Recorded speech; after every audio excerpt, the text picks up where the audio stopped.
सिखाता है कि हमें कुछ अच्छा करना है तो अलग करना पड़ेगा। तो उस अलग करने के लिए, भीड़ से निकलने के लिए कुछ अलग करोगे तभी तो आपका नाम होगा, देश का नाम होगा, स्टेट का नाम होगा। से फौजी आए वायुसेना के, तो उसमें मेरा सिलेक्शन हुआ और उसका टास्क था तिरंगा रन करना। कारगिल वार मेमोरियल से लेके कोहिमा नागालैंड तक बड़े पास आते हैं, जैसे 15,000 फीट हाइट है। हाँ, ऑक्सीजन लेवल है वो 40% ओनली, उसमें दौड़ना। 14 से स्पोर्ट्स में एक्टिव आया था। पहले मैं फुटबॉल खेलता था, फिर रनिंग में आ गया था, क्योंकि फुटबॉल एक टीम गेम है, उसमें भाई बते जवाब होता रहता है और हिंदुस्तान में ऐसा होता रहा और होता रहेगा। युवाओं से स्पेशली आप रील के ज़माने में रियलिटी को देखो। आपके हीरो मनु भाकर, नीरज चोपड़ा होना चाहिए, ना कि ये 2 पैसे वाले रील बनाने वाले हीरो नहीं होने चाहिए आपके। बहुत अच्छी बात की है। क्रिकेट को इस इंडिया में सिर्फ गेम मानते हैं, बाकी जैसे हमारे जैसे दौड़ते हैं तो बोलते हैं ये तो गरीब गेम है, रोड पे दौड़ रहे हैं, कच्चे पे दौड़ रहे हैं, तो कोई देखता नहीं है। मैं भी एक खिलाड़ी हूँ, भारत को रिप्रेजेंट करूँ, लेकिन कोई पूछता भी नहीं है। कोई पूछता है, कभी कभार बस में बैठता हूँ, ऐसे बोलते हैं अरे कोई दौड़ता है 100 किलोमीटर। तब 2021 में मेरा सिलेक्शन हुआ, बट कोविड के कारण मैं रोमानिया नहीं जा पाया। मुझे मलाल रहा कि मैं भारत का रिप्रेजेंटेटिव नहीं कर पाया। जब मैं छोटा था, शिवपुर में एक वर्त स्तरीय खेलकूद प्रतियोगिता हुई थी, तो मैं खो खो में आया था। खो खो में हार गया, तो 1500 मीटर की दौड़ होती, मैंने नाम लिखवा दिया बिना गुरुजी को पूछे हुए, और उस दौड़ में फर्स्ट आ गया था। ऐसे लोग जन्म लेते हैं जो हर किसी क्षेत्र में अपना नाम करते हैं, क्षेत्र का नाम करते हैं। मेरे साथ बैतू के लाल गोरखाराम जी फौजी हैं, जिनके बारे में कुछ बातें मैं आपको बताऊंगा और वर्तमान की जो बातें हैं वो इनकी ही जुबान से सुनूंगा। इन्होंने 45 दिन में 4500 किलोमीटर यात्रा की। जरा सोचिए, ये अपने आप में कितना बड़ा इनके लिए कीर्तिमान है, और इसी की बदौलत अब ये वर्ल्ड चैंपियनशिप में हिस्सा लेने जा रहे हैं। एथलेटिक्स रनिंग होगी, उस प्रतियोगिता में देश भर से 9 लोग जो हैं वो सेलेक्ट हुए हैं। उनमें से एक हमारे इस बैतू क्षेत्र के सेवनियाला गांव के गोरखाराम जी बेनीवाल का भी सिलेक्शन हुआ है। आपको बता दें कि गोरखाराम जी भारतीय वायुसेना से पिछले दिनों ही कुछ महीने पहले सेवानिवृत्त हुए हैं, और उसके बाद इन्होंने इस प्रतियोगिता में अपना पार्टिसिपेट किया और उनका सिलेक्शन हो गया। पहले तो उनके बारे में खूब सारी बातें जो पुरानी रनिंग है 4500 किलोमीटर की, उसके बारे में जानेंगे। वाकई में हमें गर्व है आप जैसे इस क्षेत्र के वीर जवानों पर। शुक्रिया सर साहब। एक्चुअली कारगिल वार को 20 साल पूरे हुए थे। 1999 में कारगिल वार हुआ था, और 2019 में हमारे एयरफोर्स ने एक एक्सपेंडिचर किया था कि हम एक ऐसा काम करें ताकि शहीदों के नाम अपना नाम हो जाए। तो उसमें हमारी एयरफोर्स की टीम बनी, बहुत बड़े सिलेक्शन हुआ, जिसमें पूरे भारत से फौजी आए वायुसेना के। तो उसमें मेरा सिलेक्शन हुआ और उसका टास्क था तिरंगा रन करना। कारगिल वार मेमोरियल से लेके कोहिमा नागालैंड तक, जो इसमें हाई टेरन आती है, अराउंड हाइट है वो 15,000 फीट अराउंड हाइट है, जिसमें बहुत बड़े पास आते हैं, जैसे 15,000 फीट हाइट है। हाँ, ऑक्सीजन लेवल है वो 40% ओनली, उसमें दौड़ना। तो उसमें मेरा सिलेक्शन हुआ। मैं बड़ा लकी हूँ क्योंकि मैंने शहीदों को श्रद्धांजलि दी, और वो लगभग 45 दिन हमारी रेस चली और उसमें मैं हिस्सा बना। मुझे बड़ी खुशी हुई कि मैं अगर देश के काम नहीं आया, लेकिन देश के वीरों के नाम मैंने ज़रूर अपना नाम किया। मैं उनको शहीद दिया, श्रद्धांजलि दी तिरंगे के साथ, बड़ा गर्व महसूस हुआ, और युवाओं से उम्मीद करता हूँ कि आप भी ऐसे काम करने चाहिए। कई सारी बातें आपसे और भी करेंगे, लेकिन उससे पहले अभी जो वर्ल्ड एथलेटिक्स चैंपियनशिप हो रही हैं, उसमें कैसे आपका सिलेक्शन हुआ है और उसमें किस प्रकार की जो हैं वो पार्टिसिपेट आप लोग करेंगे और क्या उसका प्रोसेस है? एक्चुअली मैं 2014 से स्पोर्ट्स में एक्टिव आया था। पहले मैं फुटबॉल खेलता था, फिर रनिंग में आ गया था, क्योंकि फुटबॉल एक टीम गेम है, उसमें भाई बते जवाब होता रहता है और हिंदुस्तान में ऐसा होता रहा और होता रहेगा। तो जी भी मानते हैं कि हमारे देश में भाई भतीजावाद, जातिवाद ये सब होता है? लगभग होता है, मेरे साथ हुआ तो मैं मानता हूँ। मैं इसका एग्जाम्पल हूँ। तो मैंने सोचा क्यों ना एक ऐसा काम किया जाए, अकेला दौड़ो, तो आगे हैं तो आगे हैं, हर कोई सिलेक्ट करेगा अगर टाइम क्वालिफाई करते हो तो उसी को देखते हुए कोच मार्कंडेय सिंह, मेरे प्रथम गुरु जो दौड़ के, उन्होंने मेरा चयन किया। उन्होंने मेरे में कोई उम्मीद की किरण देखी होगी उस टाइम 2014 में, और मैंने 14 से अनवरत प्रयास किए। 2021 में मेरा सिलेक्शन हुआ, बट कोविड के कारण मैं रोमानिया नहीं जा पाया। मुझे मलाल रहा कि मैं भारत का रिप्रेजेंटेटिव नहीं कर पाया, बट फिर मैंने अगेन ट्राई किया।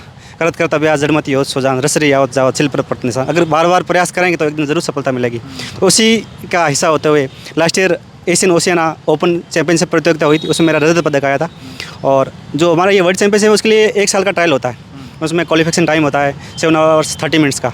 तो 1 साल में 3-4 इवेंट होते हैं, उसमें आपको मेजर इवेंट होते हैं, उसमें मतलब AFI athletics federation of India के तहत होते हैं। उसमें आपको रन करना होता है और टाइम क्वालिफाई होना होता है। फिर वो ऑनलाइन एप्लीकेशन होती है, उसमें मेरिट बेस होती है। तो मेरा उसमें सिलेक्शन हुआ और मैं भारत का प्रतिनिधित्व करूँगा, जो 7 दिसंबर 2024 को बेंगलोर में आयोजित होगी, जिसमें वर्ल्ड के सारे एथलीट आएंगे। ये कितनी आपके लिए ये बात जब आपका सिलेक्शन हुआ, हमें उस समय बहुत अच्छा लगा था कि हमारे क्षेत्र के जो हैं गोरखाराम जी का इसमें चयन हुआ है। अब आपको ये पल क्या एहसास दिला? एक्चुअली मैं 96 में जब मैं छोटा था, शिवपुर में एक वर्त स्तरीय खेलकूद प्रतियोगिता हुई थी, तो मैं खो खो में आया था। खो खो में हार गया, तो बाहर 1500 मीटर की दौड़ होती, मैंने नाम लिखवा दिया बिना गुरुजी को पूछे हुए, और उस दौड़ में फर्स्ट आ गया था। तो वहाँ के चीफ गेस्ट थे परशुराम मदेना, आई थिंक। उन्होंने बोला ये लड़का एक्चुअली में यही है, क्योंकि मैं बहुत दुबला पतला छोटा सा था, क्योंकि बड़े बड़े लड़के थे, उनमें फर्स्ट आ गया, तो बोला कि हाँ ये लड़का है। फिर मैं खोड़ाल गया, वहाँ हार गया, तो मैं एक सबक लिया था कि मेरे को बाढ़ में फर्स्ट आना है, लेकिन मैंने मेहनत किया और मैं आज भारत में रिप्रेजेंट कर रहा हूँ। बहुत देखिए, एक जुनून होता है किसी भी चीज़ को लेकर, अगर टारगेट फिक्स करके अपन चलते हैं तो वो लक्ष्य प्राप्ति होती ही है, मेरा ऐसा मानना है। अगला सवाल मेरा ये है फौजी साहब कि लोग कहते हैं कि ये जो धरती है हमारे क्षेत्र की, ये थार का रेगिस्तान है, यहाँ से जो जन्म लेते हैं यहाँ के जो लोग होते हैं बड़े मजबूत होते हैं, बड़े बलशाली होते हैं, इसमें कितनी सच्चाई है? इसमें 100% सच्चाई है, क्योंकि आप देखो, क्योंकि आप ये हम तो मानते हैं हम इस क्षेत्र के, और आप देश के अलग अलग हर क्षेत्र से आए हुए लोगों के साथ मिलते हैं, उनको देखते हैं, उनको परखते हैं। क्योंकि देखो खेल के हर क्षेत्र में राजस्थान के लोगों का नाम है, और स्पेशली अपने पश्चिमी राजस्थान डेजर्ट एरिया, जहाँ पे अनुकूल भौगोलिक परिस्थितियाँ नहीं हैं, फिर भी लोग बड़ी मेहनत करके, जैसे खेताराम ओलपिन बड़े और बहुत सारे खिलाड़ी निकले हैं। अभी जो शत्रु है बाइतू की एरिया की, वो रिप्रेजेंट करे इंडिया को, और भी लड़के हैं जो आने वाले टाइम में कर रहे हैं, तो अच्छी तैयारी है। उसमें क्या है, हमारा क्या जो परिस्थिति है, हमें बचपन से सिखाता है कि हमें कुछ अच्छा करना है तो अलग करना पड़ेगा। तो उस अलग करने के लिए, भीड़ से निकलने के लिए कुछ अलग करोगे, तभी तो आपका नाम होगा, देश का नाम होगा, स्टेट का नाम होगा, डिस्ट्रिक्ट का नाम होगा, अपने माता पिता का नाम होगा, जितने भी चाहने वाले हैं उनकी उम्मीदें पूरी होगी। उसी में मैं भी एक हिस्सा हूँ, और मैं उम्मीद करता हूँ कि युवाओं से स्पेशली आप रील के ज़माने में रियलिटी को देखो। आपके हीरो मनु भाकर, नीरज चोपड़ा होना चाहिए, ना कि ये 2 पैसे वाले रील बनाने वाले हीरो नहीं होने चाहिए आपके। बहुत अच्छी बात कही है कि आप वास्तविकता में जिए, आभासी दुनिया से बाहर आ जाएं। यस, बिल्कुल। क्या समस्याएं अभी फेस करते हैं? क्योंकि जब आप एयरफोर्स में थे तब निश्चित तौर पर आपका जो विभाग हैं वो आपको खूब जो आपकी इस खेल कूद में, आपकी इस दौड़ में सुविधा मुहैया करवाई थी। अब आप उस संस्थान का हिस्सा नहीं हैं, अब आप निजी व्यक्ति हैं, घर पे करते हैं, तो किन किन समस्याओं का सामना करना? स्पेशली ग्राउंड की प्रॉब्लम आती है।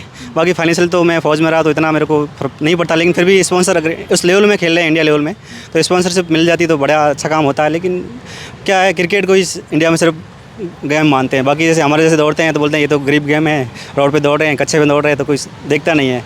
मैं भी एक खिलाड़ी हूँ, भारत को रिप्रेजेंट करूँ, लेकिन कोई पूछता भी नहीं है। कोई पूछता है, कभी कभार बस में बैठता हूँ, ऐसे बोलता है अरे कोई दौड़ता है 100 किलोमीटर, तब अच्छा लगता है हाँ कोई तो बात कर रहा है।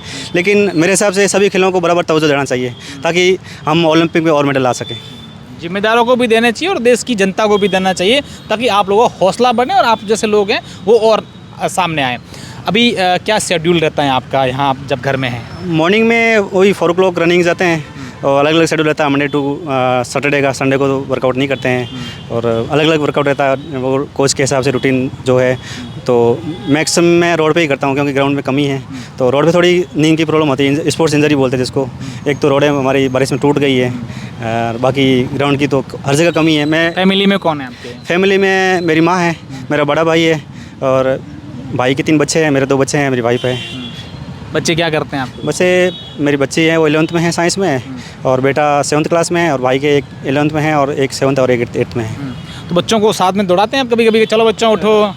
हाँ, वो ज़रूर मैं खिलाता हूँ। मैं गांव में जाता हूँ, मैं फुटबॉल की टीम तैयार कर रहा हूँ। मेरे गांव में 3 टीम है, एक जूनियर, सीनियर और एक गर्ल्स की तैयार कर रहा हूँ। तो मेरा स्पोर्ट्स के प्रति हर जगह लगाव, मैं कहीं भी जाता हूँ स्पोर्ट्स करता हूँ। कहते नहीं बापू हानिकारक है? नहीं, कोई नहीं बोलता ऐसे, क्योंकि खेल हानिकारक नहीं है। जोक है जस्ट, क्योंकि ये मूवी था बापू हानिकारक, तो बच्चों को नींद से उठाते और कहते चलो खेल लो।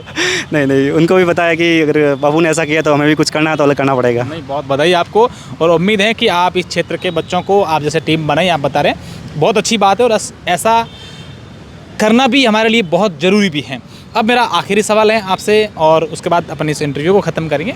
मैं आपसे ये जानना चाह रहा हूँ कि आप बताया कि मैं 2014 में फ़ुटबॉल खेलने के लिए गया था, तो उस समय और हमारे इस क्षेत्र में जहाँ से आप आते हैं सेवनियाला में, यहाँ फ़ुटबॉल जैसी कोई परिस्थिति नहीं है, लेकिन उसके बावजूद खेल के प्रति जुनून, खेलना, ये सब कहाँ से आता है? एक्चुअली मैं स्कूल से ही खेलता था।